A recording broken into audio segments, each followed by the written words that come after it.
जय श्री स्वामीनारायण। केम छो? मजामां छो ने? मित्रों, आज कक्षा 12 विषय हिंदी विषयांक काव्य नंबर 5 भारत का शीर रत्न भरत के बारे में आज पढ़ने वाले हैं। मित्रों, उनका लेखक जयशंकर प्रसाद, उनका परिचय के बारे में चर्चा करेंगे। उसके बाद काव्य के प्रस्तावना के बारे में आगे देखेंगे। तो मित्रों, जयशंकर प्रसाद का उनका परिचय देखिए तो जयशंकर प्रसाद ये छायावादी प्रमुख कवि है और नाट्यकार और कहानीकार जयशंकर प्रसाद का जन्म काशी वाराणसी के एक सुप्रतिष्ठित वैष्णव सुंदनी परिवार साहू परिवार में हुआ था। जयशंकर प्रसाद 12 साल की उम्र में उनके पिता का देहांत हो गया था। सारी परिवार की जिम्मेदारी उसके कंधे पर आ गई थी। 12 साल की उम्र में पिता का निधन होने के बाद परिवार की जिम्मेदारी की वजह वो मिडिल के आगे पढ़ाई न कर सके। उन्होंने संस्कृत, फारसी, उर्दू और अध्ययन घर पर ही किया था। वे दर्शन, पुराण, इतिहास एवं पुरातत्व के वो विद्वान थे। मित्रों, आज जयशंकर प्रसाद ने उनके जीवन में कुछ उनकी काव्य कृतियां लिखी है, नाटक उसके लिखा है, कहानी संग्रह के बारे में आगे देखिए। तो मित्रों, आगे काव्य कृतियां उसकी कामायनी उनका सर्वश्रेष्ठ ये उत्तम एक काव्य रचना है। याद रखिए मित्रों, एक एक वाक्य में ये प्रश्न पूछाए जाते हैं। तो कामायनी उनकी एक काव्य, उनकी सर्वोत्कृष्ट ये रचना है। उसके बाद लहर, झरना एवं आंसू उनकी उत्तम एक काव्य रचना लिखी है। बाद में उनका श्रेष्ठ नाटक कहा जाता है तो ये स्कंदगुप्त, चंद्रगुप्त, ध्रुव स्वामिनी, अजात शत्रु उनके सर्वश्रेष्ठ ये उनके नाटक लिखे हैं। आगे देखिए तो उनके 2 प्रमुख उपन्यास है। एक है कंकाल और तितली, उनका ये उपन्यास उसने ही लिखा है। कहानी संग्रह के बारे में आगे देखिए तो आंधी एवं आकाशदीप उनका एक कहानी संग्रह है। उनके जीवन में सर्वश्रेष्ठ ये लिखने का ये अनुभव जयशंकर प्रसाद जी ने किया है। तो मित्रों, आज हम सब पढ़ने वाले हैं उसके बारे में, भारत का एक शीर रत्न के बारे में चर्चा करेंगे। प्रस्तुत कविता में चित्रधारा से ली गई ये काव्य है। ये काव्य पौराणिक कथा के आधार पर ली गई है। तो मित्रों, ये पौराणिक कथा के बारे में आप जानकारी प्राप्त कीजिए। तो मैं ये भारत का एक शीर रत्न भरत के बारे में मैं एक पौराणिक कथा के बारे में आपके समक्ष में चर्चा करना चाहता हूं। तो आगे देखिए, तो भरत का सिर रत्न, ये भरत हस्तिनापुर के, उसकी एक कहानी है, हस्तिनापुर के सम्राट के निकट एक जंगल में एक कवर्ण ऋषि का आश्रम था। कवर्ण ऋषि के आश्रम के साथ और ऋषि के साथ एक शंकुतना नाम की एक सुंदर युवती ये ऋषि के साथ रहती थी।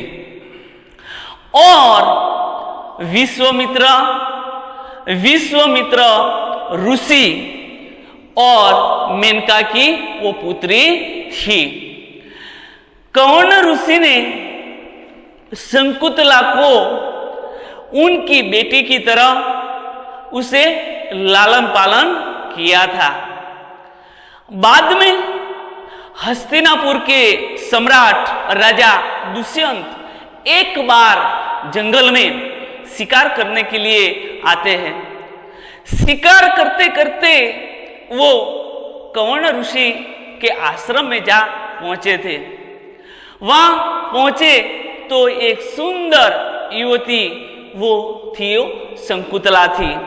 कवर्ण ऋषि वहां पे कुटिया पे नहीं थे और सिर्फ ये शंकुतला अकेले ही थी।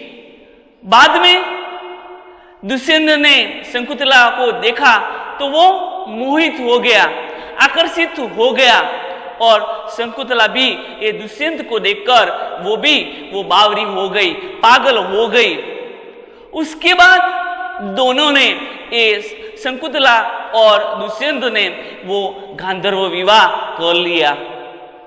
गांधर्व विवाह करके दोनों एक कवर्ण ऋषि के आश्रम में थोड़े समय वो आश्रम में रहे और थोड़े समय वो समय बिताए।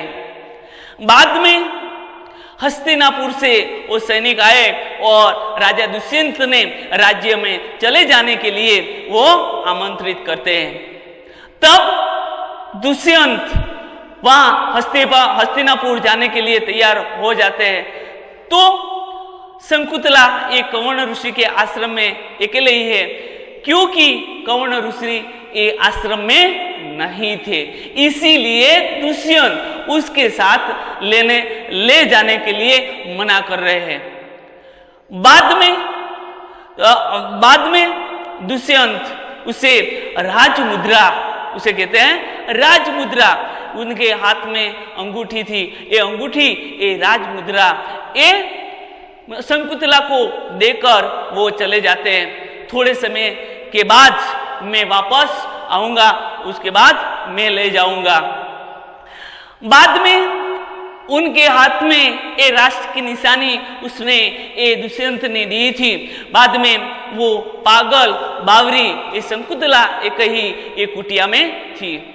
एक दिन जंगल में एक कवर्ण ऋषि के आश्रम में एक दिन दुर्वासा ऋषि आए, लेकिन शंकुतला ने दुर्वासा ऋषि को सम्मान नहीं किया, सत्कार नहीं किया और सिर्फ ये दुष्यंत के प्रेम में निमग्न हो गए थे और पागल हो गए थे। और उसे दुर्वासा ऋषि ने वो क्रोधित होकर उसने शाप दिया।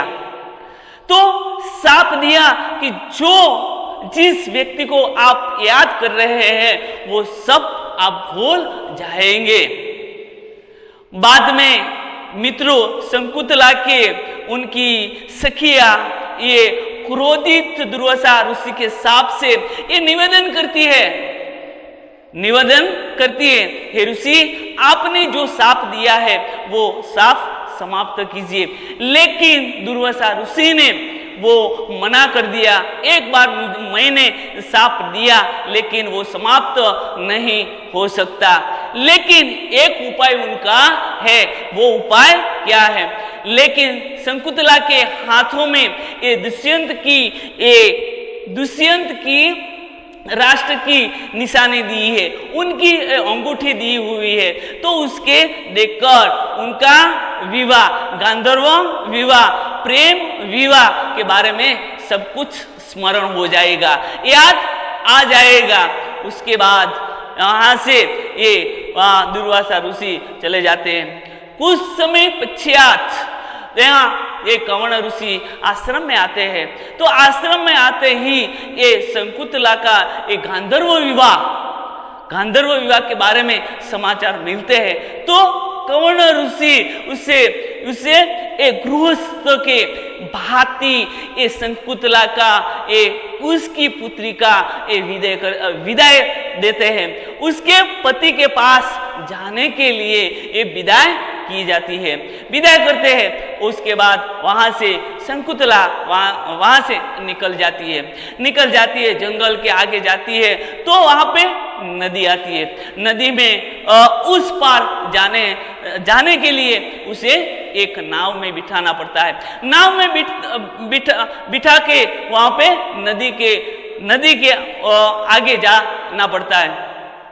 तो मित्रों, वो नदी के एक नाव में बैठते और नदी पार कर रहे थे। उसके बाद ये उनके हाथों में से एक राजमुद्रा दी थी, वो राजमुद्रा निकलकर पानी में गिर गई। पानी में गिर गई और शकुंतला के पास अब कुछ भी सबूत नहीं रहे और दुष्यंत को किस तरह से पा सके। और वहां पे ये शकुंतला वे जंगल में भटकने लगे। भटकते वो एक कश्यप ऋषि के आश्रम में जा पहुंचे। तो कश्यप ऋषि के आश्रम में जा पहुंचे तो शकुंतला वो गर्भवती थी। और कुछ महीने के बाद एक सुंदर सा, एक बलवान सा, एक वीर बालक का उसने जन्म दिया। बाद में वहां से एक मछुआरे ने ये मछली को लेने के लिए जाते थे। तो एक मछुआरों को ये मछली घर लाकर उसे उसका पेट चीरने के बाद और वहां से एक राजमुद्रा की अंगूठी निकलती है। मछुआरे ने कहा कि ये राजमुद्रा है, वो तो दुष्यंत राजा के है। तो वहां से मछुआरे ये राजमुद्रा वो राजा के पास ले गए। तो उसने देखा कि ये राजमुद्रा है, वो तो कहेगी नहीं, इस शकुंतला की है। तो वहां से हस्तिनापुर से राजा निकलते हैं, आते हैं। तो ये जंगल में आते वहां पे एक छोटा सा बालक शेर के झुंड में खेल रहा था। राजा दुष्यंत उससे देखकर आश्चर्यचकित हो गए, दंग हो गए। बाद में वो जो शेरों के मुंह में उसका पीठ पर चढ़कर उतरकर वो खेल रहे थे। तो उसके साथ सैनिक भी आश्चर्यचकित हो गए और ये छोटा सा बालक के पास वो गए। उसके बाद गए तो उसने, एक छोटा सा बालक ने उसने कहा कि तुम्हारा परिवार के बारे में उससे पूछा, तुम्हारा माता का नाम क्या है, तुम्हारे पिता का नाम क्या है। तो एक छोटे से बालक ने उसे कहा कि मेरी माँ का नाम शकुंतला है। तब उसने पता चला कि ये वीर बालक और कोई नहीं है, वो सिर्फ मेरा बेटा है। उसे एक पराक्रमी और बेटा का नाम ये राजा दुष्यंत ने भरत रखा था। आगे चलकर हस्तिनापुर के राजा बना तथा उनके अपने पराक्रमी पर उत्तरीय मध्य भारत के जीत कर उन्हें सम्राट बना। उसी पर उस राजा ने ये मान लो कि आज भारत के नाम से अपने देश माने जाते हैं। तो मित्रों, आज भरत से नाम से आज भारत का ये श्री रत्न भरत के नाम से आपका आज अपने देश का नामकरण हुआ है।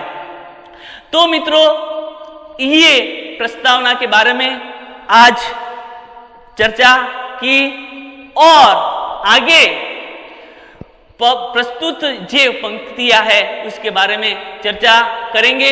मैं आशा करता हूं कि ये पौराणिक कथा के बारे में आपको ये समझ में आया होगा। अस्तु।